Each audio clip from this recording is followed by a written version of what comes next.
When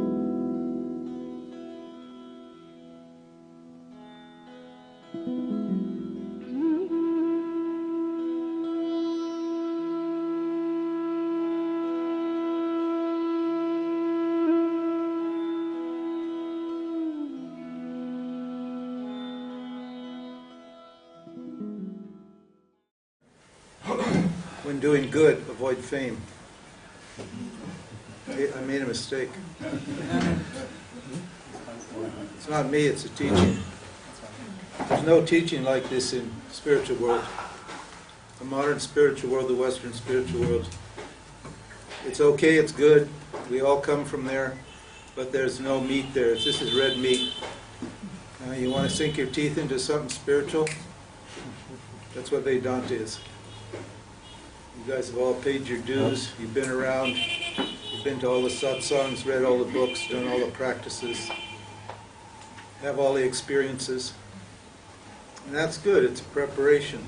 Gets you prepared, gets you ready for a proper teaching. This teaching has endured for thousands of years in the same form because it really works. It's responsible for the enlightenment of, who knows, untold tens of thousands, hundreds of thousands, maybe millions of people over a long period of time. And it's not really known in the West. You may have heard the word Vedanta occasionally in the spiritual world, not much really. You heard of Advaita. Advaita is a term that's very popular in Western spiritual circles. But you may even have heard of Advaita Vedanta. But you probably never heard of Vedanta, or if you did, you probably didn't know what it was, or you thought it was just a philosophy or an Indian school of thought or a system or has some vague idea. So really this has not been known in the West. Occasionally around the turn of the last century, Vivekananda and some few people came and taught what was called New Vedanta. That would be the style of Vedanta that you find in the Ramakrishna mission. And sometimes Kriya Yoga and what was the Swami, the autobiography of a yogi, who was that fellow? Yeah, that would be a kind of an offshoot of, sometimes would be called Vedanta. It wasn't Vedanta, it was yoga masquerading as Vedanta. So, and oddly enough, about 40 years ago, it would be 40 years ago this year, my teacher, Swami Chinmayananda, fell here. He was, they called him the Pope of India. He was a great man, and he revived Vedanta in the last half of this century, of the last century. One day he told me a strange thing, and I didn't understand the significance of it at that time. He said that in the first or the second decade of this century, Vedanta would come of its own in the West, would become known in the West. And I didn't know why he was telling me that. But it seems it's true. And it's because the Western people, you're all Western people, are ready to hear a proper teaching. We're not putting down any of the modern teachers at all. We put down some of their teachings because their teachings just simply don't stack up. But it's all good. All the teachers are good. There are very few that are real rascals or scoundrels that are insincere. And many of them are enlightened or know who they are and live good, righteous lives helping other people. So we're not in any way criticizing any teacher. But the teachings themselves are what set you free, not the teacher. Because you got to do the work. That's the point. I can clear the ignorance out of my karmic account, but I can't clear the ignorance out of your karmic account because it stands in your account. And ignorance it's hardwired. It's very intelligent. Look at how clever your ego is at keeping you tied down to these objects in samsara. Look at how clever, how intelligent your ego is. How it can provide, play handmaiden with the intellect and get that intellect to supply all kinds of amazingly clever rationalizations and justifications for just doing what it wants to do spiritually. So, it's a big struggle. It's hard work. I'm surprised there's so many people ready to sitting here ready to hear that this is a hard work. But it must be only because you're basically frustrated with the knowledge that you've gotten so far. Because if the knowledge was good, you'd be doing the work and it would be no problem. So, that's why this teaching, it's for advanced people. You people are all basically advanced or qualified spiritual people. I mean, there may be some lack of qualification on various aspects, but the basic qualification is to realize that this craving for experience that's been driving me all my life needs to somehow be converted into a desire for understanding. That I don't have an experience problem. I have an understanding problem. I have a knowledge problem. And by further chasing or pursuing some sort of spiritual experience, in some sort of spiritual setting, I'm not doing myself a service. So I'm not helping myself. Going around looking for the great experience of enlightenment, hoping that something's going to happen that's going to set me free. It's just exactly the same mentality that people who go to Las Vegas.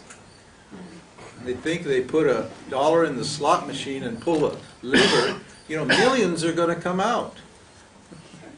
Well, generally to get millions back, you've got to put millions in. And you get a sore arm pulling it. Huh?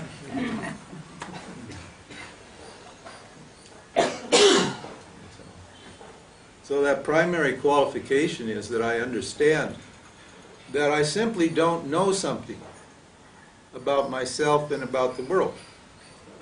I just simply don't understand something. Because if this is a non-dual reality, and all the teachings of Vedanta are based on this premise, which is not a premise, but we'll call it a premise, this idea that reality is a non-duality. That everybody here basically believes that reality is a duality, and that I can get enlightenment, i.e., it's something I don't have, but that I could have, that I could obtain, that I could gain.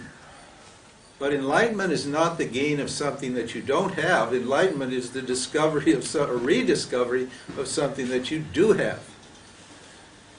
See? So what Vedanta says is you're already free.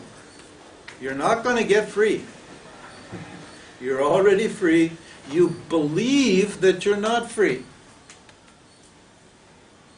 You think you're bound. If it's a real bondage, if you're actually bound, then you're screwed. You're stuck. There's nothing you can do about it. But if it's a notional bondage, in other words, it's an idea that I'm bound, then I can get rid of that idea with the right understanding, with the right knowledge. In other words, if this idea is just a belief, is in fact ignorance, then knowledge can remove that belief. And myself will be revealed by that knowledge. The self is only going to be revealed to you by knowledge, because you're already the self. You're already experiencing the self. There's absolutely nothing you can do about it. There's only the self here. There's nothing but the self. Self means awareness. There's nothing but you at all. Going on all the time, 24/7. You are free. You are awareness. You are consciousness. And the implication of that in terms of your own experience is what? You're no longer craving after things in this world. And you're no longer frightened of things that are happening in this world. You no longer, your fears and your desires just dry up. That's the proof of self-knowledge.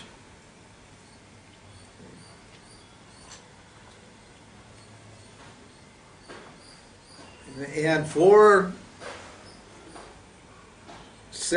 knowledge to take place, for knowledge to happen, it requires a means. A means is required. Knowledge doesn't just float in out of the sky and tell you what it is. It doesn't speak for itself.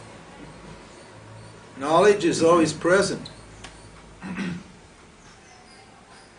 It's always present. But to reveal that knowledge, a means of knowledge is required. For you to see my body, you need eyes. For you to feel what I'm feeling, you need a heart. For you to understand what I'm saying, you need an intellect. Mind. You need an intellect to understand these words. Those are means for knowledge. Huh? Those are means. They deliver the information, the knowledge to me. My heart delivers the knowledge of feelings. My intellect delivers the knowledge of ideas. My senses deliver the knowledge of objects. Sight, smells, taste, sounds, touches, and so forth, and so on. But what about myself? What about me? What's going to give me knowledge of me?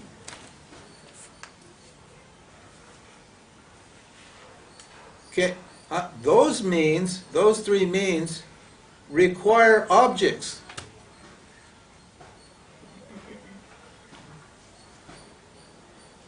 They require objects. That's their means for knowing objects. Feelings, perceptions, and what? Ideas. Those are the means for that. But what about the self? Is the self an object? No. Nope. It's not an object. So if it's not an object and I've only got means for knowing objects, then how am I going to know myself?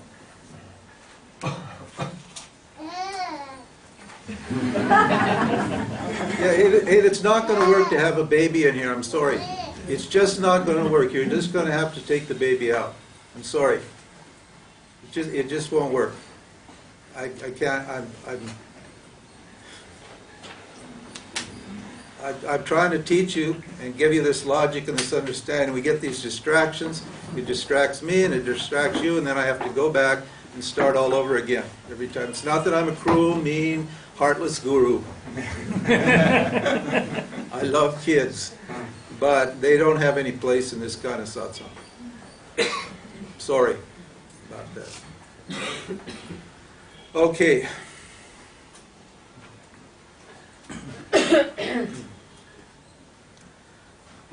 I need a means to know anything.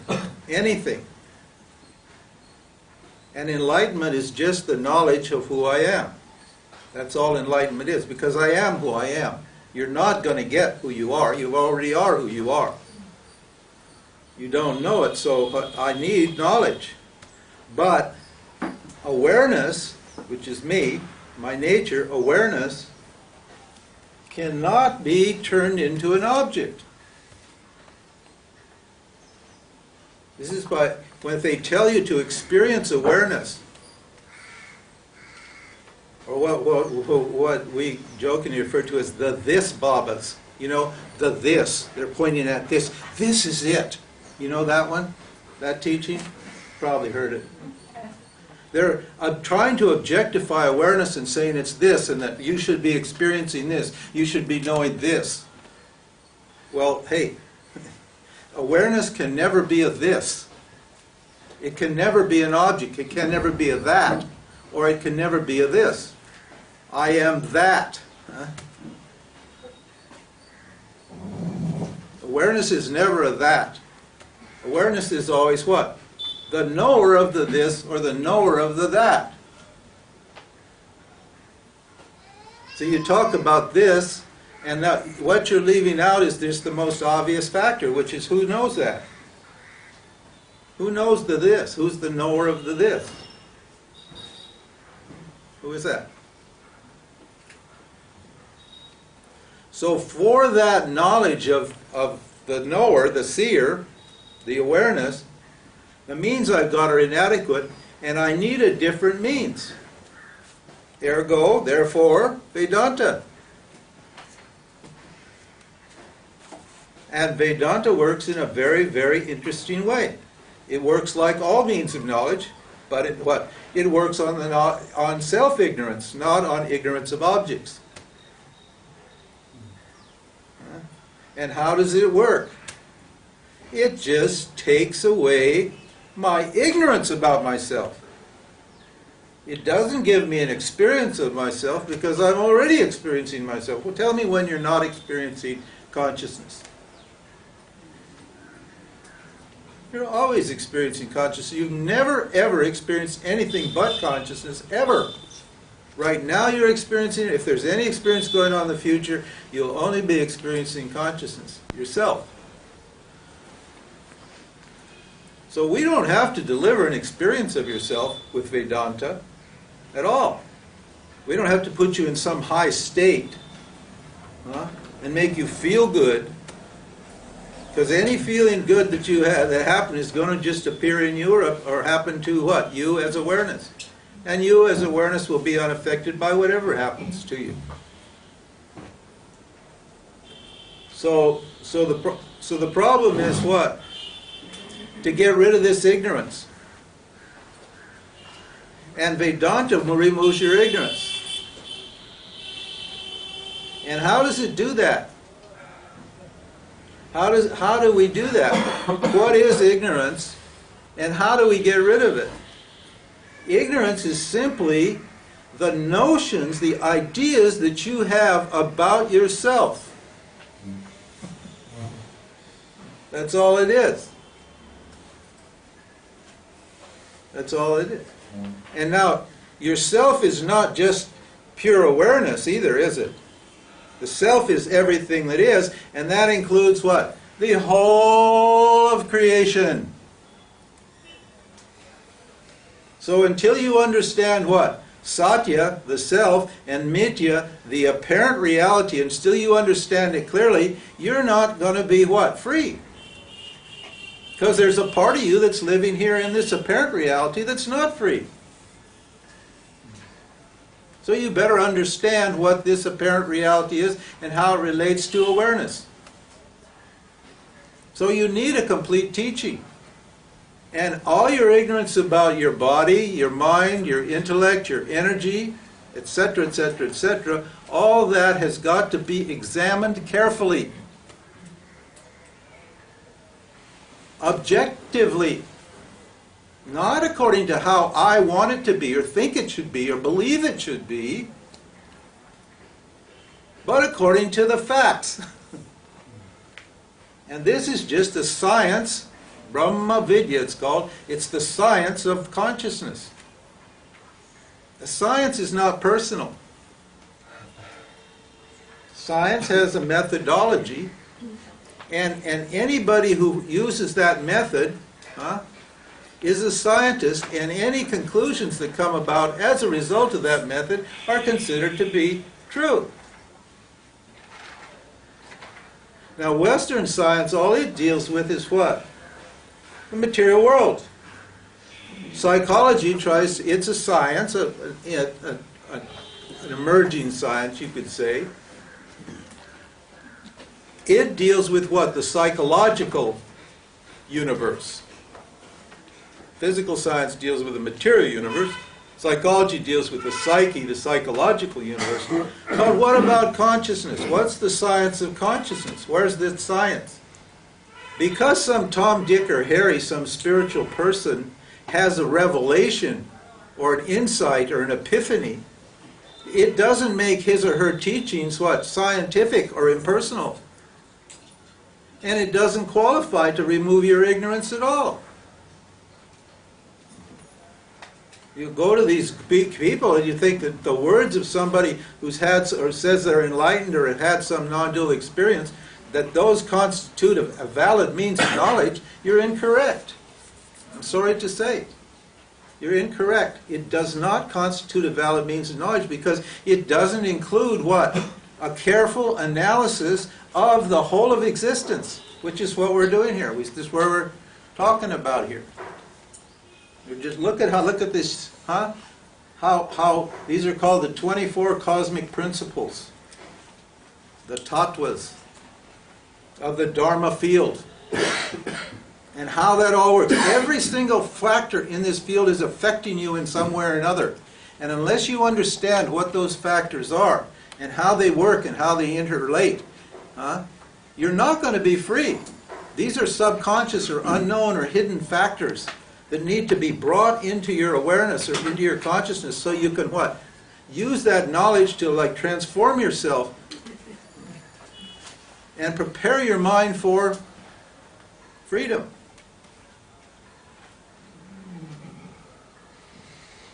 Well, these guys, these rishis, these ancient seers, they worked it out. This whole science developed a long time ago. And there's a methodology. Vedanta is a methodology. It has it's a methodology for what? A method of inquiry. That's what it is. You're going to make the inquiry, but you need to know how to inquire. It's just as if your car is broken down, and our lives are broken down. If your life isn't broken down, you won't be sitting here. There's something missing here. The automobile's not going where it should be going. It's stopped on the side of the road. And there's under the hood of this car, under the bonnet, as they call it in England, I guess, there's this problem. And you don't know anything. You lift up the hood and you look and you see all those wires and tubes and all that stuff and you think, my God, where do I begin? That's called the antakarna. The inside us is just like the inside of an automobile. It's complex. It's made up a lot of moving parts and they all need to work in a certain way for you to be happy, for you to understand who you are, for your life to move forward on its track. And so you need not just a user manual, you need somebody who can show you how to use the tools to fix your machine. You need the tools and you need to know how to use the tools. And Vedanta's got all the tools. These are the whole toolkit here. And by going through this carefully and patiently, working through it step by step, you gain this understanding so that every day in your life you can apply this knowledge. Inquiry is not asking, who am I? If anybody has a doubt about that, I'll just finish it. You're pure awareness. End of story. Don't ask that question ever again. Okay? Forget it. People go, oh, who am I? Hey, the jury's not out on that one. 10,000 years ago, you are Chaitanyam. Chaitanyam Shashvatam Shantam Vyomatitam Niranjanam Nada Bindu Kalatitam Tasmai Shri Gurave Namaha. You are pure consciousness. Finished. Don't be asking. take that knowledge, and apply it to your mind daily, minute by minute, hour by hour, year by year, carefully and patiently until all your ignorance is gotten out of there. To do that, you need a means, and that's what I'm trying to communicate to you. That's my job, is just to communicate this means of knowledge to you. It's not a philosophy, it's not a belief system, it's not a religion, it's nothing of the sort. Vedanta is called a pramana. It's a means of knowledge, and that's all for consciousness. And it's all been worked out. So if you got some Johnny-come-lately guru who's got his own teaching, head for the hills, baby. Head for the hills. Every guy who has some kind of epiphany gets out there and has his own teaching. What is your teaching, sir? People say that to me. I have zero teaching. I have no teaching. This is not my teaching. This is Vedanta. I just am a guy that teaches it. It so happens that it set me free, but it is not personal. There's nothing personal about this. So I don't have a teaching. I just teach Vedanta. I'm a Vedanta computer. That's all I am. What I figured out was that this brain, and it's a pretty good brain, didn't work. So I took out this brain and I put Vedanta here. So what's working here is Vedanta. There's not any Jim or Ram or whatever it is operating here. There's only Vedanta. That's what's doing my thinking for me. That's what's doing my feelings for me. That's what's running my life. Because it works. And if I leave it up to me, I'm going to be what? Up and down, all around. Sometimes happy, sometimes sad. In a pickle here and there. And I don't like that. I want a smooth ride. I'm accustomed to a smooth ride. I'm not a dog that lost its bite. I'm accustomed to a smooth ride. And this is a smooth ride, I'll tell you. You let this knowledge work in you, and your life will go whew, like a Rolls Royce, I tell you. It works. You thought, for that to work, it needs to be taught.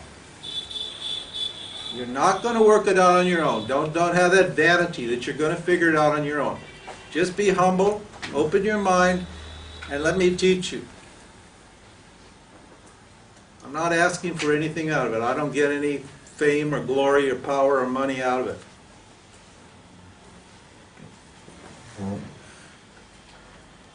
Okay, if you could figure it out on your own, you'd have figured it out on your own by now. Because you're all good people, you're all intelligent people, you're grown-up people, and still there's a question mark. So, come to class and try to work it out, try to understand it. Anyway, that's for the new people. This thing is growing. I hate to... A lot of people in here have been hearing me for several years, and they're probably bored by hearing that talk again. But that's basically for the new people. And anyway, if you have heard it before, it doesn't hurt to hear it again. Over and over and over again. The style here is repetition. That's how you learn. That's how you learn. You learn by hearing over and over and over again, because the ignorance keeps coming back. And you have to keep hearing and knocking it off. And eventually that ignorance is what? It's defeated and it goes away. So what we're talking about in this verse, and yeah, we didn't finish the talk yesterday. What we're going to be talking now is the gross body, where it comes from. We said that in the beginning there's only awareness. And then Maya, which is a power in awareness, projects, contains in it three powers, sattva, rajas, and tamas, a veiling power and a projecting power and the power to know. And those three powers and 5 elements are created. 5 great elements. These are subtle elements. These are just ideas in the mind of consciousness. Consciousness has no mind. Consciousness is free of thoughts. It's free of energy. Yourself is free of thoughts and free of energy. It's not creative. It's not energetic. But there's a power in consciousness, in you, that can generate this projection called the world, called the creation. This projection that we're living in is not a real creation. It's not that consciousness has turned itself into this at all, and therefore ceased to exist as consciousness, like milk ceases to exist when it's transformed into cheese. It's not that kind of a creation. It's what? Maya, the power of ignorance, projects this whole creation out of itself. And it's such an amazing projection that you smell it, taste it, touch it, feel it, and you believe it's real. And you think that the person who's in it, experiencing it, is you. That's what Maya does. So at the before you appear as an individual, there has to be something here for you to experience, doesn't there? So we're talking here now about the macrocosm, the creation of the whole universe, in which we as individuals are going to eventually appear.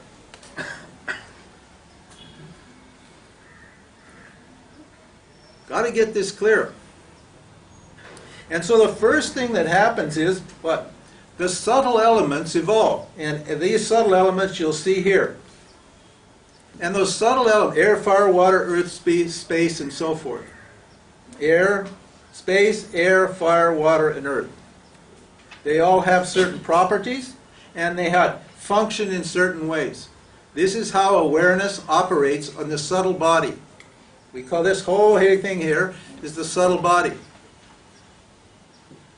You still haven't seen anything. There's no physical body yet. Now this thing is all projected first. The causal body, ignorance, appears, then the subtle body appears, and the subtle body has 5 elements in it, and it's operated by these 3 powers, sattva, rajas, and tamas. And sattva is responsible for what? Creating the perceptive organs, the organs of perception, how you perceive or know things. So you can't perceive anything without sattva, without light. Sat means awareness or consciousness. Sattva means the power of knowing, or the power of consciousness to know things. So that power, that's awareness, has to what? Be the basis or the foundation of this knowing instruments. The knowing instruments are what? The 5 perceptive organs. The 5 active organs down here are red. They're coming out of a different guna. They're coming out of rajoguna. They're not coming out of sattva guna. And these, before the human beings appear, the individuals appear, these elements appear. That's the first stage. But they're subtle elements. Later on, when we get down here to the bottom, they're going to become gross elements. They're going to combine and divide according to a certain formula, and they're going to become gross elements. But here they're existing in a subtle form, in the subtle body, the suksma sharira, or the subtle body. We've talked about this already. And so consciousness has laid down these 5 elements: space, air, fire, water, and earth. These are principles, subtle principles. And then they produce what? They have properties which produce stimuli, in this case, hearing, feeling, seeing, tasting, and smelling. And that gives that what? That means sensations are coming into consciousness, into you. Right now, you are consciousness. We're talking to you as consciousness now. Forget yourself as the person you think you are. We're talking to you as consciousness. So stimuli come into you, smells, sounds, tastes, feelings, and so forth. They're all coming into you. They're integrated. Then consciousness integrates them, right, in the subtle body as the mind. mind here doesn't, has a mind. It's called the mind. And that integrates these senses into one experience, and then we said, what does it do? It creates a doubt. Okay? Whenever you have an experience, think about this, it's very important. Whenever you have an experience, you immediately want to know what's going on. That's a function. You're not actually doing that. Doubt arises. What's happening? Huh? That what's happening thought, what's going on thought, is coming from this function. Consciousness is functioning and producing this thought in you. What's happening? Everybody, whenever something's going on, you always want to know what's happening. Why do you want to know what's happening?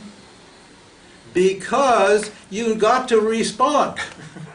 You've got to react. The stimuli is coming in. Reality is asking you to react. And you want to know how to react. So you need to know what's going on so you can react appropriately. If you don't act appropriately, you're going to suffer. It's called bad karma. It's called papa karma. Papa karma means you get what? Results you don't want because you don't responding appropriately to what's happening to you. So pop, bad karma. That means agitation, emotion, so forth and so on. That comes. So the mind is going to doubt what's happening, and how is it going to resolve that doubt?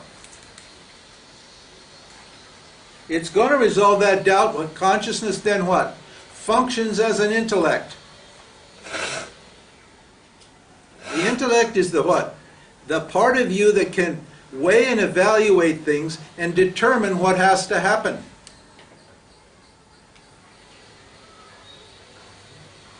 But where is the intellect getting its information? It doesn't have the It doesn't have the information. It has to retrieve the information from somewhere. There's a database of information that it's got to check to see how to respond. That database is called the causal body, the macrocosmic mind, or the microcosmic causal body, your own personal experience. So it's got to check with your experience, or the experience of everything. That would be called instinct, instinctual reactions. It's got to check to the causal body, the personal or the universal causal body, to see what's going on. And then it determines to what? Flight or fight. Huh? You know that one? Huh? Well, no, flight or fight, that's not right. It's going to tell you to go for something or to avoid something, whatever it is, or to hold your ground. If you're not certain, if there's no information, you can hold your ground and wait to see how to respond. All those programs, all that programming is there in the causal dimension, the causal body. And then, what does it do? It sends an information to the ahankaraha, that's the doer. There the intellect switches functions. It's no longer determining. It becomes an I, a doer. Consciousness takes the form of doership, and it says, I need to do this and do that. Now it's got the knowledge of how it's going to respond. It says, I'm going to do this. And then what does it do? It sends the information down to the organs of action. That's why they're rajasic, because rajas is the what? The power of activity that's in consciousness. You can't transform consciousness into what? Into objects without what? The power to transform it. And this is the power to transform it. It's the power to act. So consciousness has the power to act in the form of this rajasic guna. It's rajoguna, it's called. And again, these 5 organs here are evolved from the 5 subtle elements.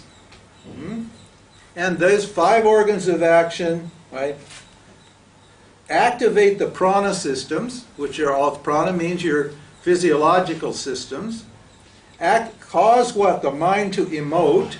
The third function comes in, the mind emotes. And it moves you to react, to respond to the stimuli that's coming in. So that's all life is. All your life is what? Is a stimuli coming in and a response going out. Programmed by what? Your past.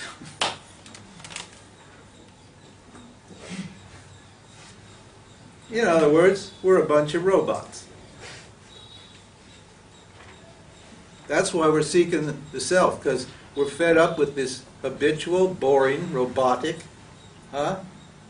it's boring, isn't it? Every day, the same old boring stuff. To get up, take a poop, brush my teeth, eat my breakfast, go to work, right, blah, blah, blah, talk with my husband and wife, look after my kids, etc., etc., etc., over and over and over again, doing the same dumb things. And after the initial joy is worn off, it just becomes like, I just become like a machine. No wonder you're looking for the self. No wonder you're looking for freedom, huh? Because we're only running out of this program. What we've done in the past. There's no more information in there. No more information available to you. But what is there? So you just keep operating out of the same pattern over and over again. And you're tired and bored. Okay. Now imagine this situation. What if there was a program that you could use instead of your program? What if there's a program that worked to solve every single problem that life presented to you that wasn't your own program? Would you sign up for that? Think you would. Huh? I mean, maybe not, because a lot of us are just in love with our misery. Huh? A lot of us are very attached to being us. Being us poor, suffering, miserable little worms crawling around in the samsara dung heap looking for a little bit of nutrition.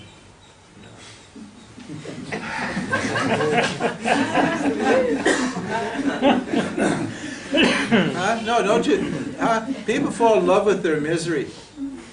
Without their misery, without their suffering. I mean, when somebody calls you on the phone, what do you say? I'm happy. That's the end of it. What are you going to do? No, God, I'm going through lots of changes now, lots of problems. Can we get together for a cup of coffee? So you can talk about your misery. Huh? Misery loves company. I had a friend, he was a miserable guy. I loved him like anything. But he was a miserable guy. And I'm always positive. I'm always cheerful. It doesn't matter. And the whole world can be burning out, and I'm cheerful. Oh, great, the world's burning out. So I'm like, I'm hectoring him because he's whining. My wife, no money.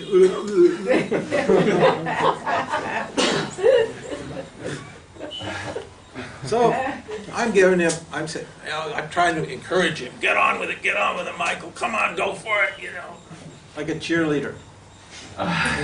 He looks at me and he says, well, Jim, it may be shit, referring to his life. It may be shit, but it's warm and it's mine.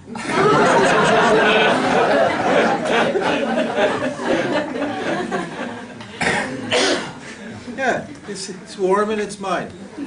Nice shit, my shit. Like kids, smear it all over your body. Hey, that's only because your program is born out of ignorance of your nature. And this program's not working. So let's what? Let's download a different program from the internet, clean the hard drive, and what? Huh? Yeah. Huh? Let's erase that program. I guess you could go to Kalki Avatar. He'll reverse the brain or erase the program or something for 5,000. Or I guess they changed the fees on that now, didn't they? On getting your brain reversed, Kalki Avatar.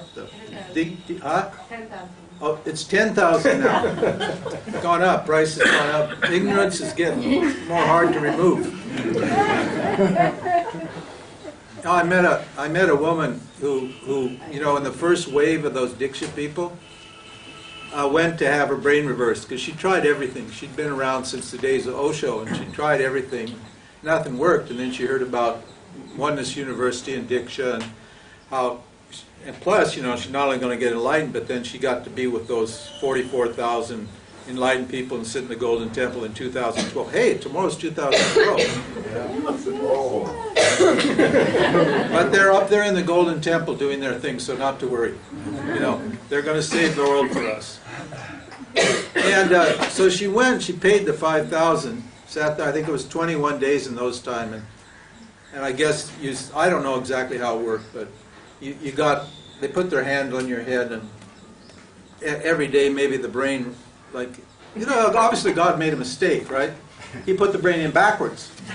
Huh? No, I think it was probably Saturday night.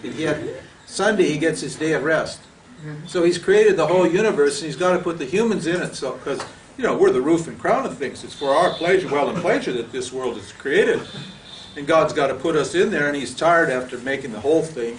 And the bodies are going by, and now this pile of brains is there, and he's stuffing the brains in the body. And he's tired, and he puts them in backwards. And so they can't see the self. So they only see the world, they can't see the self. So thank God Kalki came along, because he could rip the brain around, and then you can see the self, and you're fully enlightened. Now we're going to give you a brain download, all right? But it's not going to cost you $5,000. It's just going to cost you some what? Brain power. You're going to have to start thinking. And you were going to download this program into you. Because why run off of this program? Why run off of your past? Why not run off of what? The truth about who you are. Why not refer everything that happens to you to what? This teaching. And let this teaching interpret how you should respond to what happens. Not your own personal preference. Why not do that? That's called turning it over to Bhagawan, to God. Because this is God's teachings. God's teachings mean this is the knowledge of God. God is what revealing this knowledge. And it's for us. And let this teaching, what? Operate your life. Not you. Problem solved. Problem solved. Then what? I got a smooth ride. Because this always works. This, in every single situation, time, place, and circumstance, you can count on this knowledge of who you are. Because it's the truth. It's not my truth, it's not your truth, it's the truth. So you let the truth operate your life. And though, as it says in the Bible, and the truth shall set you free. You're not going to set yourself free. The truth shall set you free. And the truth involves what? Understanding how this world works. It's not like these modern teachers who say this world doesn't exist. This world exists. Definitely exists. Don't imagine that you're missing something because you can't understand that why this world doesn't exist. These guys stand up in front of you and tell you the world doesn't exist, and you know very well it's not true, but you think, well, maybe I'm missing something. No, they're missing something. They're idiots. The truth is this world does exist. It's just not real. And I'm living in this what? Apparent reality. And it's for me, the person that's living in this apparent reality, that this truth is for. It's not just dismiss me and dismiss the world and expect something to happen. So I've got to understand reality. This is why we want to, at this level of the intellect, when the intellect is determining, instead of sending it to your program, send it to what? Vedanta. In other words, interpret what happens to you in light of these teachings. Don't interpret these teachings in light of what you think or feel. Yeah? This is what basically happens. There's always some clever people when they come to this teaching, and they're going to reject or accept this teaching insofar as it fits in with their belief of what they think a proper teaching is. So they're always like trying to find fault with this teaching. Well, they've been into Buddhism, or they've been to this guru or that guru or something like that. But that's not how Vedanta works. You have to look at what you believe in light of the teaching, not what the teaching is in light of what you believe. Just the opposite. Because if what you think the truth is, is the truth, you wouldn't even be sitting here. You'd be out there enjoying yourself. Life would be easy and fun. Anyway. Okay. Now we got the subtle body. We got the subtle elements operating in the creation. First is the causal level. That's the subtlest, that's the very subtlest level. The self, ignorance, causal body, subtle body. The subtle body has these components. It has the prana systems, physiological systems, organs of action, perception organs, and these 5 functions. Eye function, memory, discrimination, doubting and emoting, and integrating. So that's the subtle body. That's what it does. And then, still there's no visible creation. Then these 5 subtle elements, you see they're all here, these 5 subtle elements, they become the gross elements. They become the physical universe. And that process is called Panchikarana. Panchikarana means 5. It's the 5 elements, the 5 subtle elements, grossifying. See, before you got a gross creation here, before you got this, you've got a subtle creation behind it, hidden behind it. And how do these 5 subtle elements become the gross elements? According to this thing. Subtle space, subtle air, subtle fire, subtle water, and subtle earth, those elements divide. They become 2. They split up. It's like a cell. What's it? Meiosis or mitosis? What is it? Huh? Mitosis, yeah. Cell mitosis. This is element mitosis. The cells divide into 2, and what? And one part of it, 1/2 of it, combines with an 1/8 portion. This half splits into 8. And 1/2 combines with an 1/8 portion of the other 4 elements to create the gross element space, the gross element air. Same thing happens with this one. And all of these across here, the gross element fire, the gross element water, and the gross element earth. Your whole creation, boom. The whole material creation appears. Now this material creation is not real.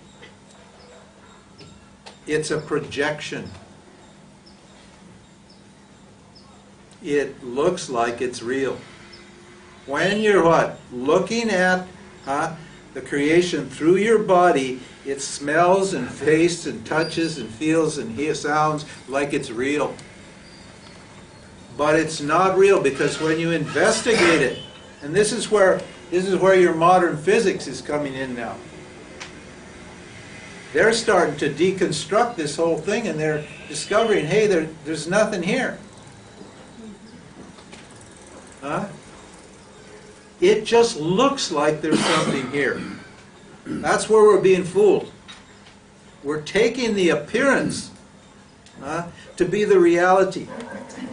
The reality is there's nothing actually here that you can sink your teeth into, that's real, that's lasting, that you can count on. This is why the doubting function and the discriminating function is involved in consciousness, because nothing is what it seems to be.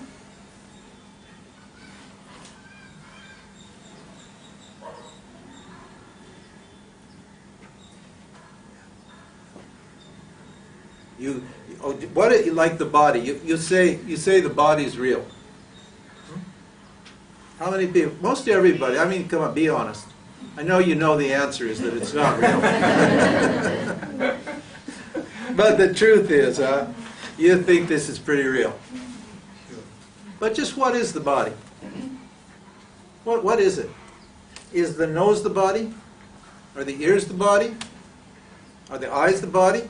Is the skin the body? Is the flesh the body? Is the blood the body? Is the air in it the body? What part makes it the body? Huh? Can you actually find your body? When you start, it looks like it's solid and real, but when you start investigating it, what happens to it? It's made out of, it's made out of matter. Let's say it's made out. What's matter made out of? Atoms. What are atoms? These little atoms are what? It's made out of protons and neutrons. I guess. I don't know. What do I know? I just know it's not real because I've investigated it. But it's made out of atoms, protons, neutrons. And what are those made out of? Mesons, quarks, pi mesons, neutrinos. Every time you keep splitting up these elements, you keep breaking down the little elements that are holding this body together. What happens? Great vast spaces emerge. Even in an atom, there's like huge spaces between the proton, the neutron, I don't know, between all this stuff. I don't understand. And you get down to quarks and you start dividing the quarks up into, I don't know, neutrinos or strings or whatever. And you find this vast space, and then suddenly what? You come to the point of the black hole where there's no objects at all. What's the black hole? Where did the body go? It's what? It's coming out of the black hole, which seems to be in space. When you go out there in space, can you ever find a black hole? The black hole is like a mirage. Every step you take toward a black hole, the black hole moves away. Everything in this in this apparent reality is exactly like a mirage. You keep trying to get at it, you keep trying to understand it, you keep trying to know it, and with every step, it moves one step forward. You can never find it. You can never actually grab it and hold it and say this is real and keep it there as something solid and substantial on which to build your life. If the body's real, where is it in deep sleep? If it's your body and it's real, where is it in deep sleep? Where's your body for you? It's non-existent. It isn't your body anyway. Where did it come from? Where did your body come from? Did you make it? Did you create your body? You didn't create your body. It was given to you. It appeared one fine day. You were a consciousness, and one fine day there's a body in front of you. Where did that come from? What's it made out of? Whenever you investigate any object in this apparent reality means anywhere from Maya on down. Anywhere from Maya, basic ignorance, to the causal body, to the subtle body, to the gross body. Whenever you actually investigate any object, there's only two categories in existence: me, awareness, and objects appearing in me. Whenever you investigate any object using the Vedantic methods, every object dissolves or resolves into you, into awareness. Means what? None of this has any meaning at all apart from what? Your knowledge of it.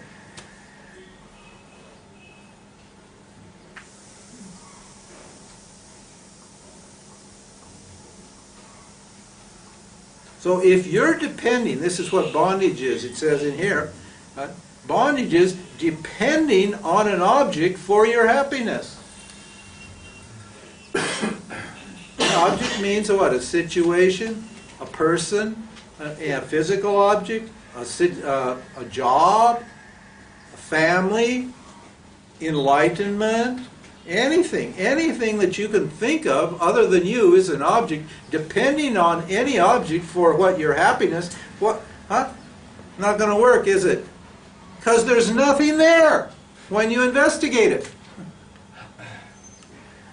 When you actually look into it and you do the thinking that's required, that's all this is an analysis or investigation or inquiry. Inquiry means an analysis or investigation. When you actually do the thinking along the lines of the Scripture, you can't find anything to depend upon other than what? Yourself. That's freedom. Freedom is what? Depending on me. And why would you do that? Because I am always present, aren't I? Tell me, is there any time when you're not present? And can you? No, there's not. Answer, short answer, no. Is there? If there's any time when you're not present, if you got a question, it means you're thinking of yourself as this body or mind. Then yes, that's true. If you're the body and mind, then what? There is a time when you're not present. But what about you? Is there any time when you're not present? No. For you to say there's a time when you're not present, you'd have to be present, wouldn't you? For you to say that there's a time when I'm not here, you'd have to be there to know that, wouldn't you? Which means what? There's never a time when you're not present.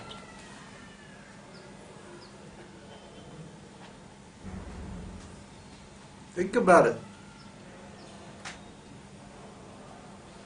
If I'm always present and always available, if I never change, everybody know, you wouldn't be sitting here if you didn't know about that part of you that doesn't change.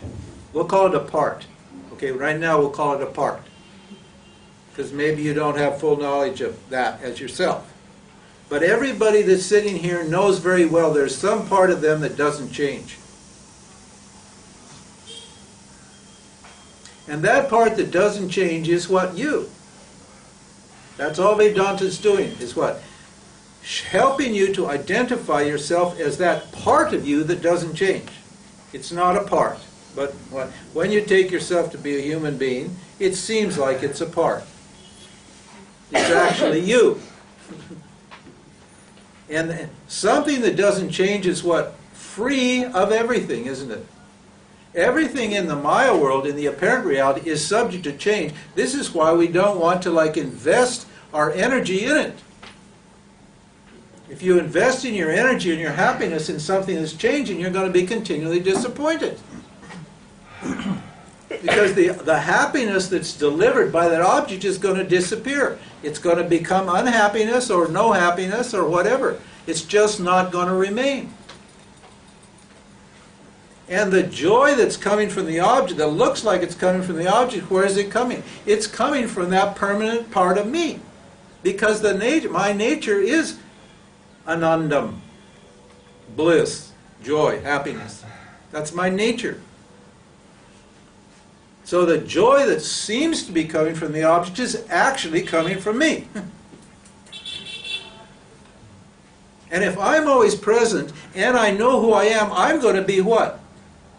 Always pleasant, always joyful, always full, always complete, always whole, always okay. And what? Unaffected by anything that happens. That's what I want. I want to be unaffected by anything that's taking place in this samsaric reality. Water off a duck's back. That's how jnanis see this world. Jnanis are people who know their awareness. Everything's like water off a duck's back. It rains, but it just rolls off. None of it sticks. It's like knowing who you are is like being Teflon. Every experience is cooked in the frying pan of you, and none of those experiences stick. Sorry. Oh yeah. So take 5, and then we'll continue on with the verses. Okay, I got a small problem. My problem is I didn't realize this was going to get so big so fast. And the older people, the people I've been teaching for a while, for 2 or 3 years, they get fed up with all these repetitions. I do it just to make it comfortable for the new people. And I'm not up to like running 2 different courses, for one for new people and for old people. I'm getting old, and I just got married and I want to spend time with my wife, so I'm not going to do more. I'll do questions and answers a couple times a week. But rather than recapitulating, I'm just going to keep going through the text, and if you new people want to try and get up to speed, if you want to look on the website, if you want to read the book, get yourself up to speed, you're welcome to come. Otherwise, I'm not going to back up anymore. We'll just go right on forward. I'm sorry, but it's just too hard for me. I'm a kind person, I'm compassionate, I understand your desire to know, but it creates a problem. And basically I should like settle down and maybe, you know, start an institution. Everybody says, oh, get an ashram and da-di-da-di-da. But I'm a sannyasi and I like to try to avoid every kind of work possible. The reason I'm spiritual is because I don't want to do anything. And the idea of like, you know, making it big and making a trust and making an institution and having classes, that's like a business, really. And I'm just a simple person. I'm a free person. I want to do what I want to do. I'm happy to make a contribution. But I can't organize this and make it big and do all that stuff. I just can't do it. I'm just a single person. So I'll just go forward. And you'll either like it or you lump it. In other words. Sorry. I say that politely and nicely. But so don't complain anymore, okay? No more whining, no more complaining. I'll just do what I do, and if you don't like it, don't come. If you like it, come. Okay? So I don't know what to do. And I decided, okay, that's what I'll do.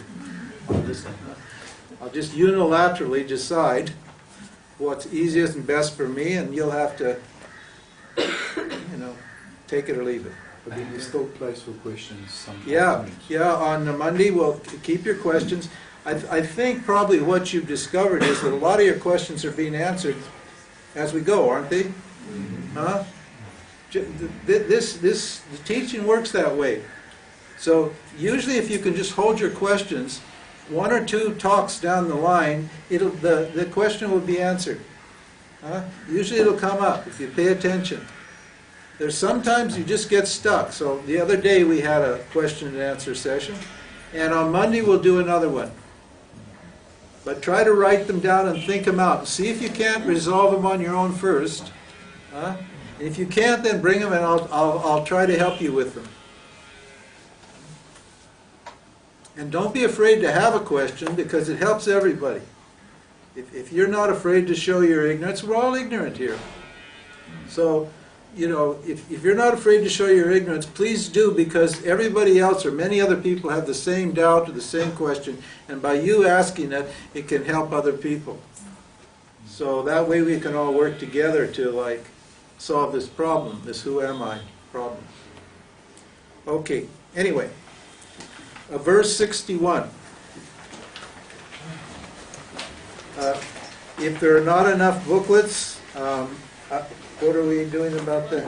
You can share with somebody beside you, but I'm going to be going into town today with Thomas, and we're going to be printing some. So if you haven't given me any money to go print one for you, please see me after class and you can work it out. Yeah. It's good to have the text. It's good to think about this after the talk. Try to keep a contemplative disposition and try to assimilate these teachings. You know, don't just go hang out in the chai shops and blah, blah, blah, but actually like try to keep the topic in mind for the day and work it over through your mind and contemplate. The assimilation of these teachings comes through your own contemplation. I give you the information, and then you have to think about it. And the more you think about it, the more deeper it goes. And as you practice this, Vedanta has 3 stages. You hear it, then you think about it, and then you assimilate it. So, you know, this is up to you. This is a process. Shravana, Manana, Nididhyasana. Hearing, reflecting, and assimilating. And it becomes hard and fast knowledge. Moksha is hard. Everybody knows their awareness.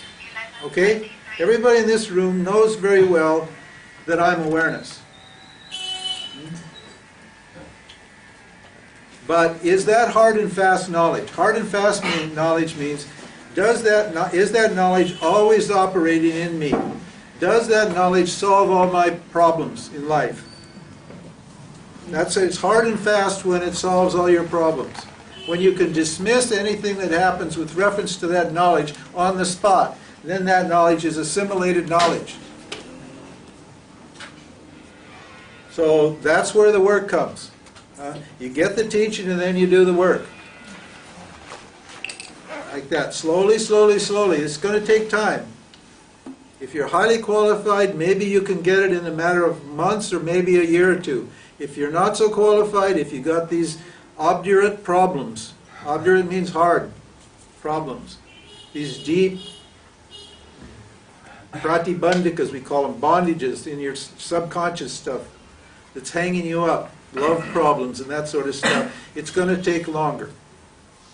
But just stick with it. Steady, steady, steady. Stick with it every day. Determination.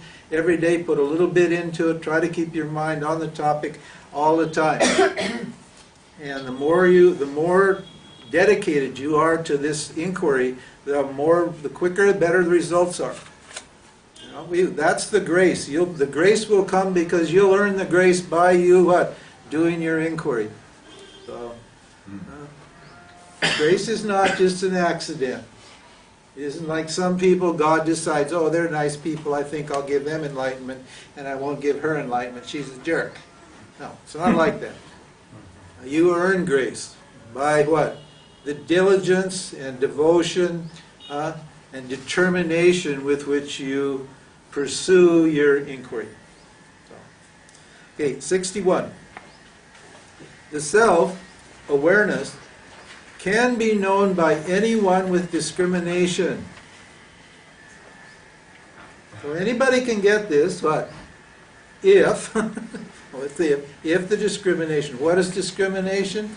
Discrimination between knowing the difference between the subject, me, and the objects appearing in me. And discrimination means not confusing myself with the objects.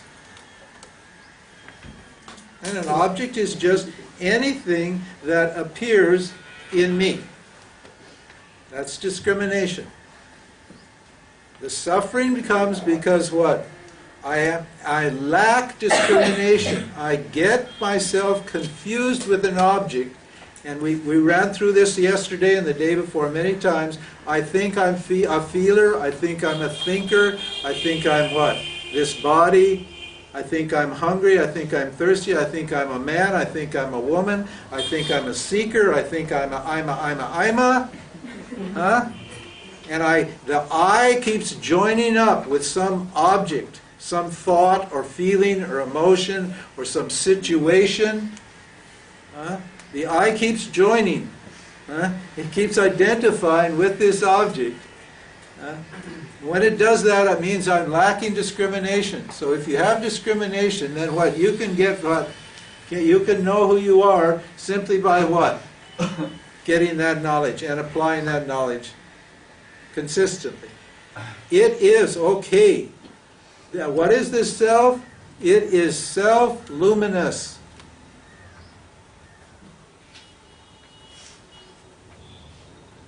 For you to see this paper, for you to see that, light is required. Isn't that right?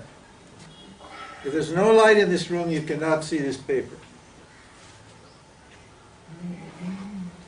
What is the light by which you see the light in this room? Your eyes, isn't it? Your eyes reveal the light in this room. Is that correct? Yes, they do.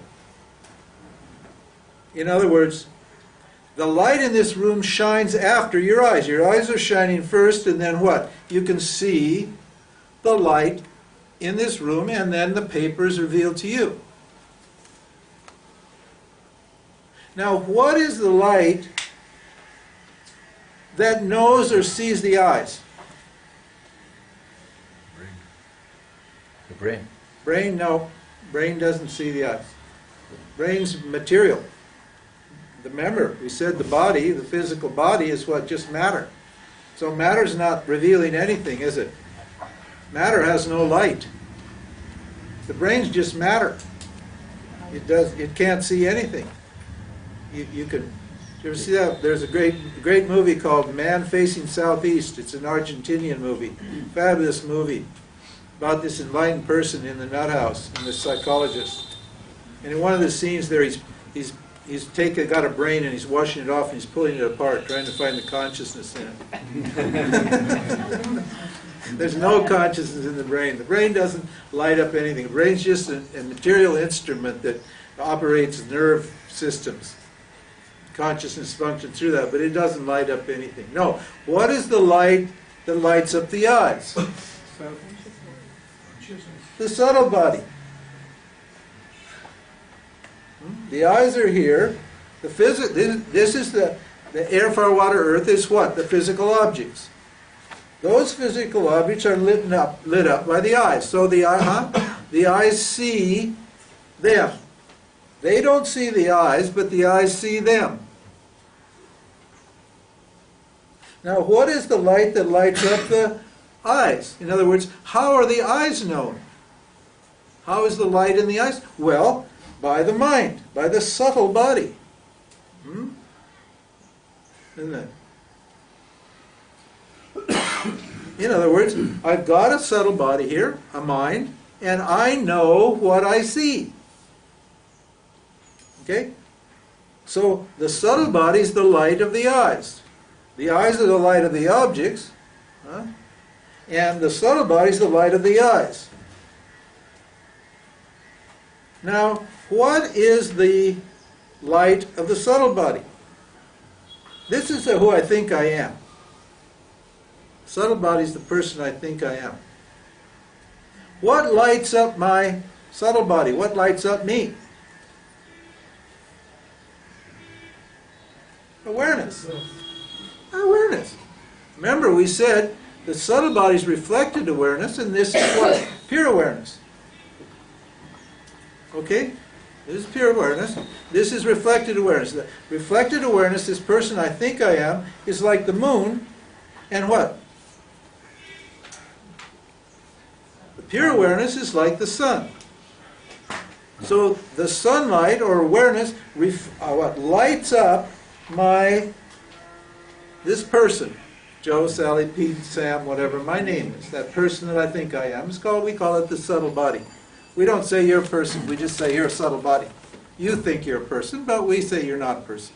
You're just a subtle body illuminating these things. Okay, so the self illumines the subtle body. What illumines the self? Itself. Itself. Correct. It is self-luminous. In other words, there's no other self required to know the self. I know there was you see this in Tibetan thing. They had this Buddha with like 10 heads, and they kept getting smaller. So the idea was there's an awareness watching awareness watching awareness watching awareness watching awareness watching awareness watching awareness. It just kept getting smaller and smaller, you know. But where does the buck stop? The buck stops with you. There's nobody. You don't need anybody other than yourself to know who you are. That's why you're self-luminous. You illumine yourself. See, people think, well, this subtle body here is going to what?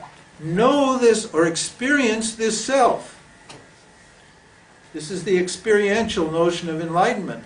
But how can this person that I am experience or know this? How can it do that? It hasn't got enough light to see it.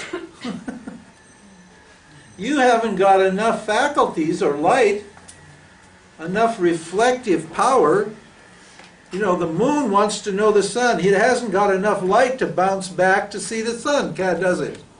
How's the moon says sitting there? Okay, somebody comes along. Hey, do you know your reflected light? No, it's not so. I'm on my own. I live by myself. It's my own light. This is how we feel, isn't it? Isn't this how you feel? You think it's your own light. You think you're intelligent. You think you're aware. And people are always saying, "Oh, I'm getting more and more aware." Huh? Have you ever said that to yourself? How you think you're getting more aware? Yeah, you have. Don't lie. You definitely think you're getting more aware. You're not getting more aware. When your mind is sattvic, it looks there's more. The reflection is clearer, so it looks like you're more aware.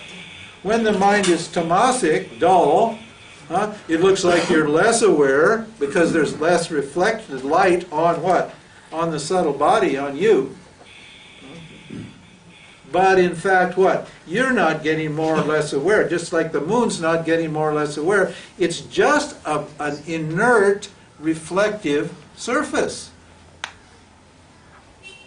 And it's limited. In other words, this person that I have has limited light. It's borrowed light. We call it pratibimbaha, is the word. It's a reflection, and that reflection's not strong enough, what? To bounce back the light to the sun. So you're not going to know the self. Huh? You're not going to know the self. Forget it. You're not going to smell the self, or taste the self, or feel the self, or experience the self, or in any way. This is not going to happen. It's impossible that you're going to do that.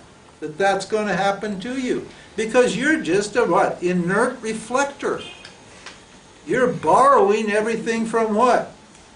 Awareness, which is the real you.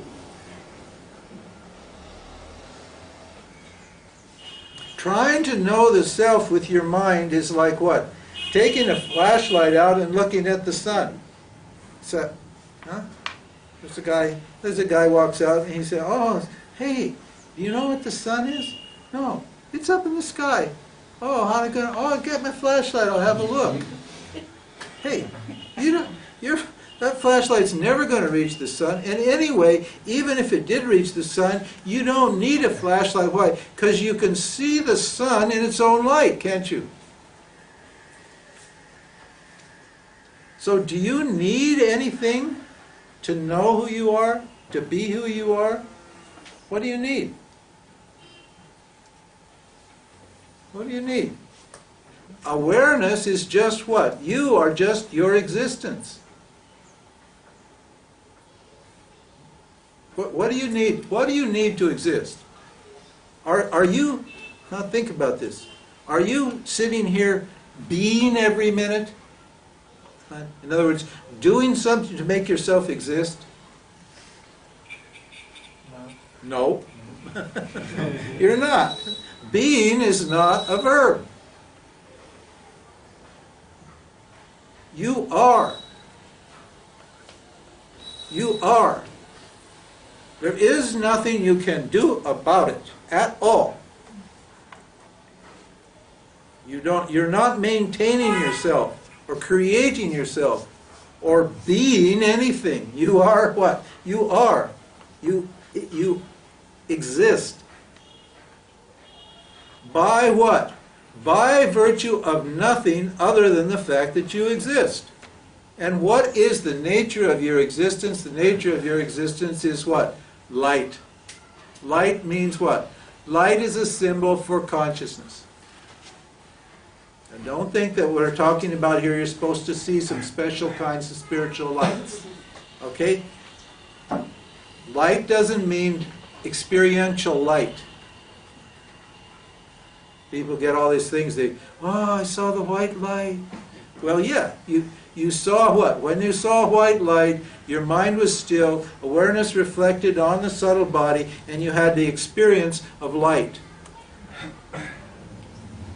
But how was that experience of light that you had in your epiphany, when your mind, that mind-blowing light experience of light, how was that known?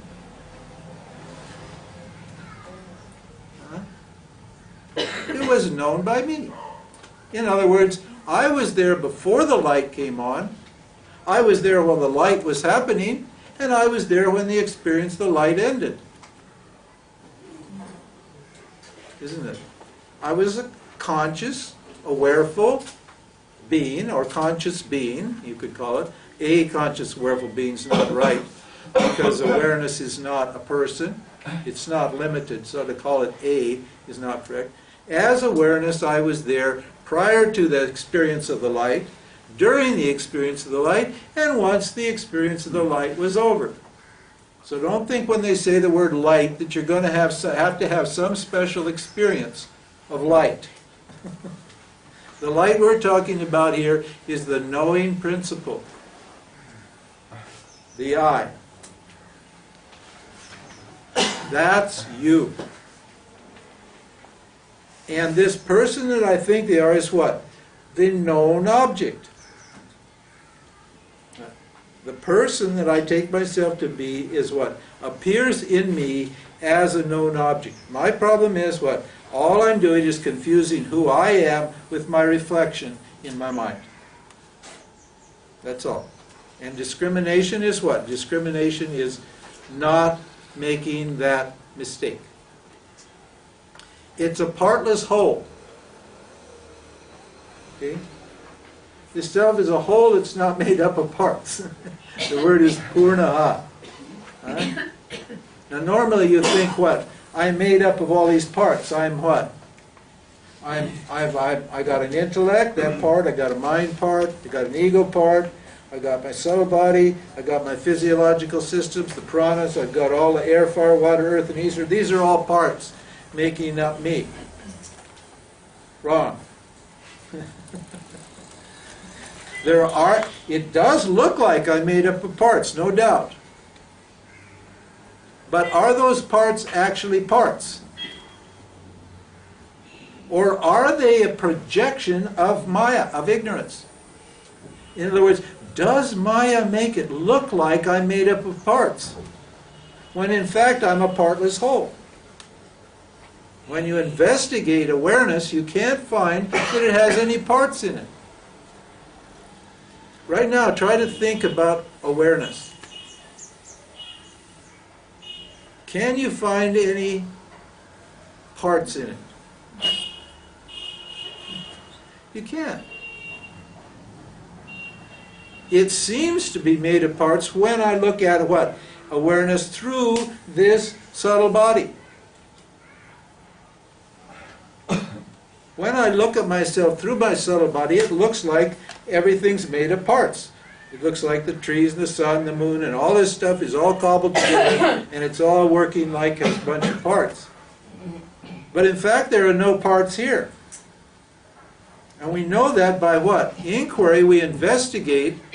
When we investigated the physical body, we got down the atoms, protons, neutrons, quarks, mesons, pi mesons, neutrinos, and space. And then what? Space dissolves into awareness, and we're just left with awareness. So are there any parts there? No, there are apparent parts, but not actual parts. So what? I'm not in the business of getting myself together. Huh? Huh? How many of you try it? Say, I'm getting myself together. I'm really getting my shit together. You can't get yourself together. Forget it. Because you're not made up of parts.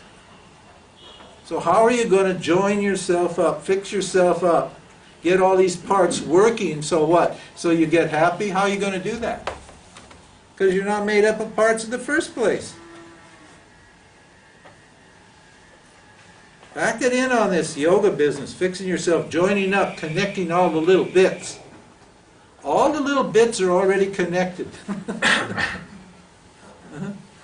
The connections, we call this the yoga of no contact. Vedanta is called the yoga of no contact.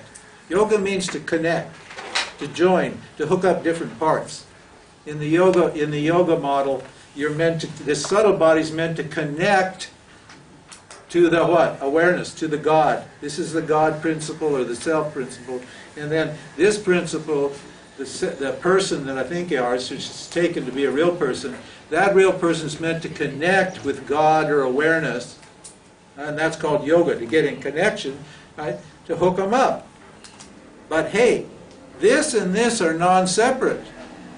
So already, they seem to be separate, just like the glasses seem to be over here. But when we did the analysis on the glasses, we found that the glasses are non-separate from awareness. They just appear, they are me, and they appear in me as objects with a name and a form, but this is just consciousness appearing in me with a name and form. In fact, they're non-separate. So how are you going to hook up two things that are not separate? How are you going to do that? You're not going to do it. You're going to get what? All you're going to do is get frustrated. That's what you're going to get. That's why yoga is a big frustration, a huge frustration. If you're like using yoga for moksha. Because you keep thinking you're going to connect, but there's no parts to connect. There's no, huh? There's a seeming duality, and I'm caught in this seeming reality, this apparent reality. I'm stuck in there, and I'm trying to fix it from within there. And you can't fix it from within there. You have to see that you're not in there in the first place. And when you understand that you're awareness, then you see that what? All these parts appear in me, and they're projected by ignorance. So partless whole, the self has no parts. You have no parts. Stop trying to hook them up. That's the purpose of this teaching. You see, it's an uncomfortable teaching because probably a lot of you have been told that you can hook yourself up or connect yourself up or get yourself together. But if you believe that, then you got the wrong idea of the self. Okay? You got the wrong idea of the self. You're ignorant about the self because the self has no parts, and the self is not going to be connected to anything because the self is already everything. And everything is connected to the self, but what? The self is free of everything. So when you know who you are, it doesn't matter whether there's anything connected to you or not. And what is connected is not real anyway, so why are you worried about it? Why are you trying to fix something that's not real in the first place? Why? Think about it. Real means permanent. As soon as you get, okay, let's say you do get connected, then what's going to happen? Because a connection or experience takes place in time, what's going to happen? A disconnection, right? In this Dharma field, in this world of duality, anything that's connected is going to get disconnected.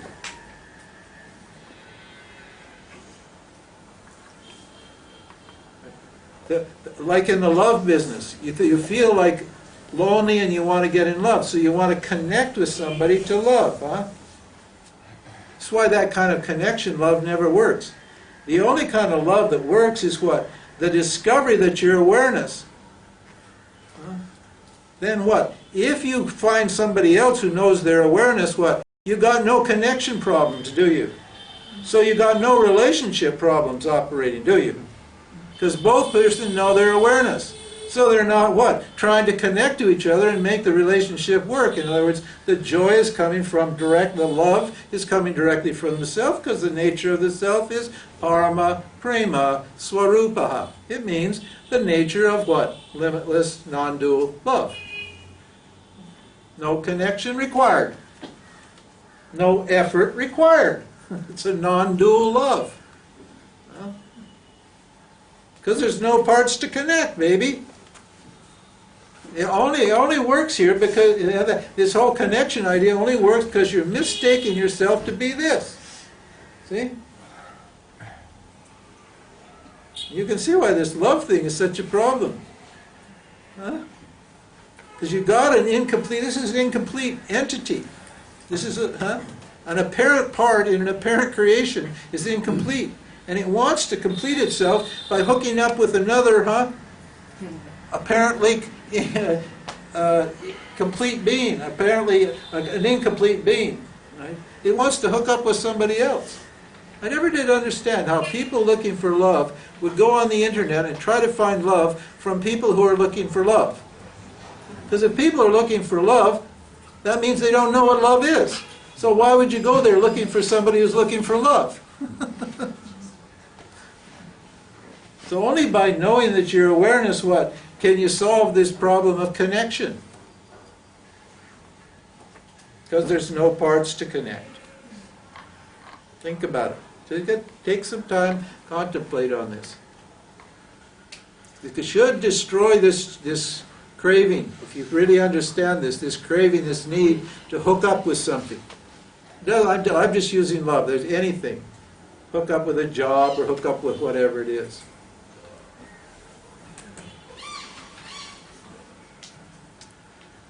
Partless whole, distinct from the 5 sheaths, we already covered that. 5 sheaths are what? 5 levels of experience. The physical level, the pranic level, your thirsts, your emotional level, your feelings your emotional level, your intellectual level, and the level of bliss. The self is not experiential bliss. So the self is what? The knower of the experiential bliss. If you're feeling good, there's some factor other than the feeling good that's there, and that factor that knows the feeling good is the self. And the self doesn't feel good or feel bad. The self just illumines the feeling good and the feeling bad. So it's other than the 5 sheaths.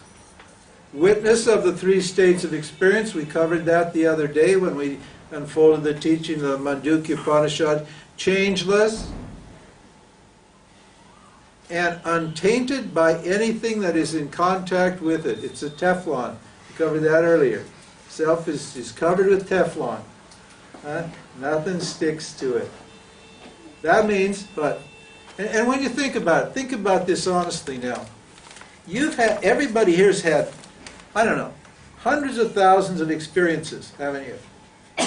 I mean, maybe millions of experiences. Who knows? Even if you've only had 10 experiences in your life.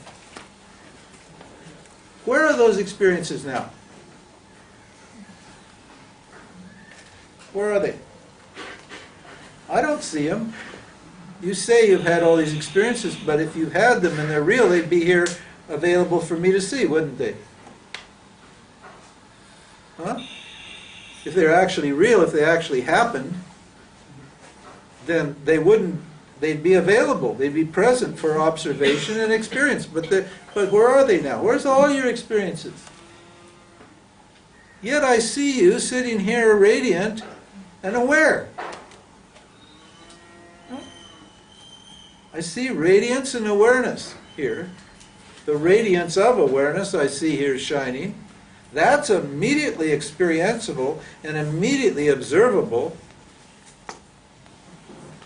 And are any experiences contaminated in this light of awareness that you are? No. None of it. Where is it? Where is it? I'd like to see it. If it's real, you've got to produce it and show me where it is. It's not real. It just what? Poof, appeared, then poof, disappeared. And did it actually affect you at all? Did it leave one trace on you at all? No. You're just here, present and aware. And now the words that I said like 2 seconds ago, where are they? Gone. And the next experience is about to happen. The next words are coming. And where are they? Gone. Did anything actually ever happen to you?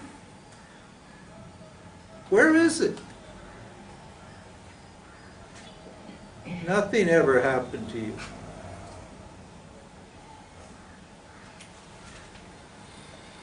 The experiences appeared in you, manufactured out of your awareness, and they dissolved back into you and disappeared. And you remain clear, still, permanent, eternal.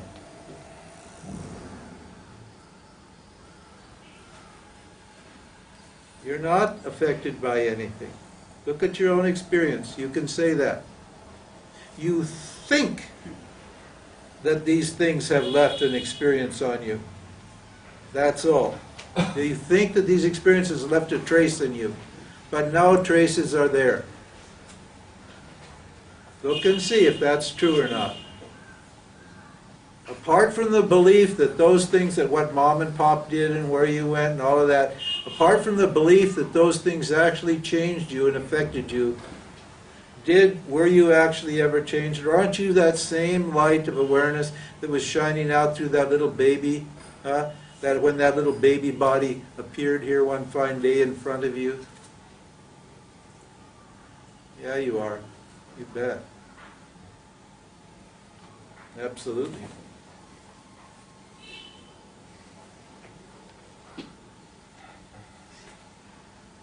The inquirer said, I negated the 5 sheets, but I see only emptiness.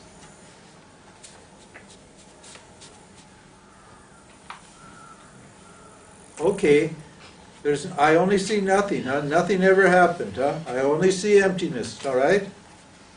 There's nothing there, nothing happened. He said, you know that experience? Everybody's had that experience when the world disappears. You feel empty, you feel void. Did you ever read that Adyashanti book, what is it, End of Your World? That's all. That's about that. There's these people that had these spiritual experiences.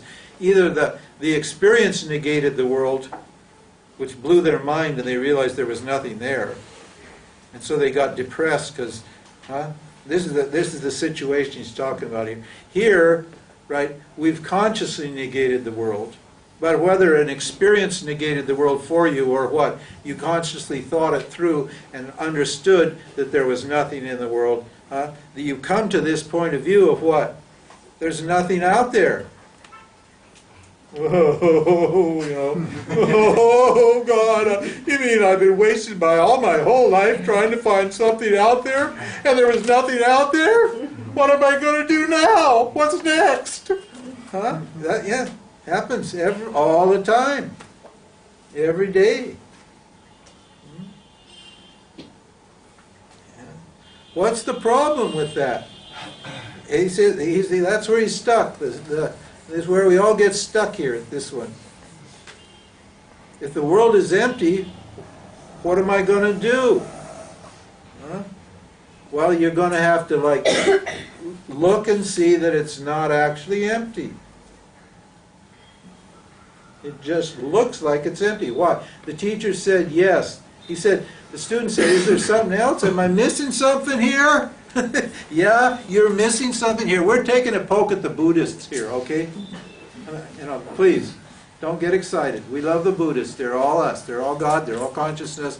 But we're taking a poke at the emptiness people. Bad word. Terrible word for what? Awareness. There's only awareness, so there's no emptiness. And the awareness we said here, the scripture says, is what? Purnaha, it's fullness. And it's non-dual, there's only fullness, so there's no emptiness. There's no such thing as emptiness. There's no such thing as non-existence. It's what? Ignorance interpreting the absence of objects as what? Nothingness, emptiness. And therefore what? Getting that, what? Emotional problem. In other words, there's still an interpreter, still a subtle body there on an experiential level, right? Who's disturbed by the absence of objects.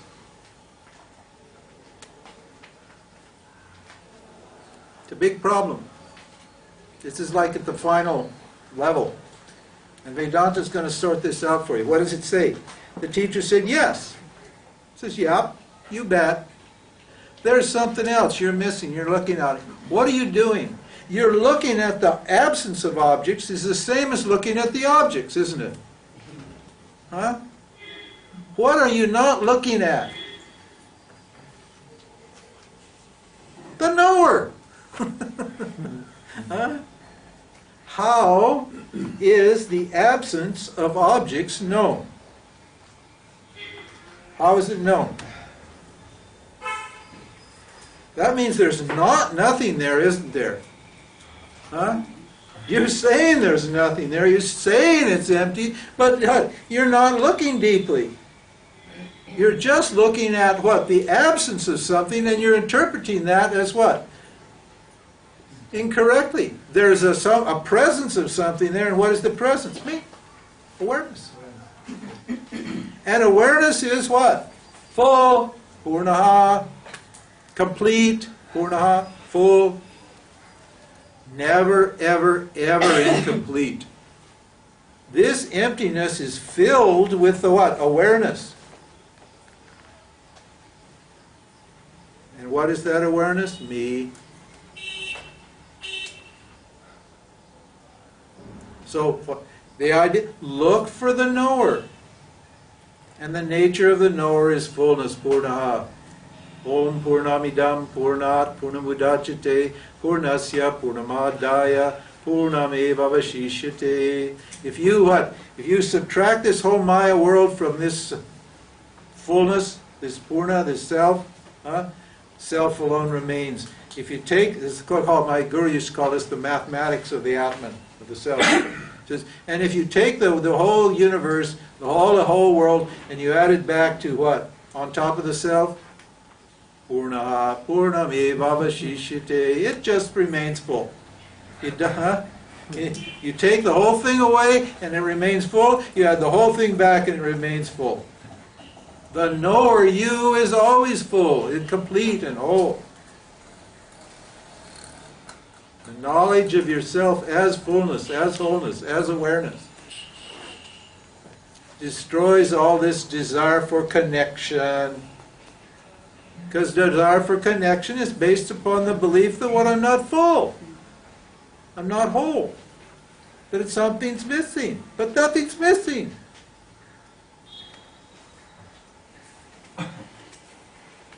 Time to go? Oh my God. Hey, we're not, well, we're getting along. So, okay, and then the teacher's going to flatter the student a little bit. He's going to say, you're good at inquiry.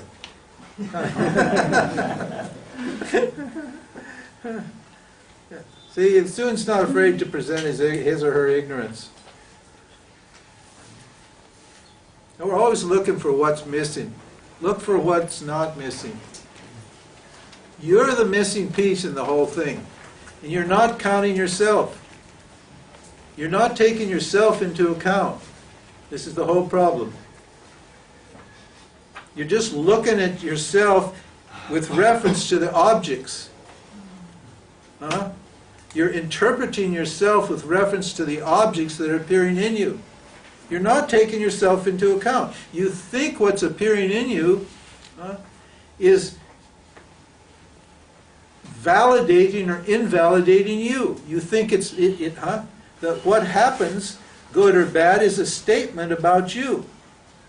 And you don't realize that everything that's happening isn't a statement about you at all. That you're fine prior to everything that's happening. So just look at that part of you that's what? Prior to what's happening.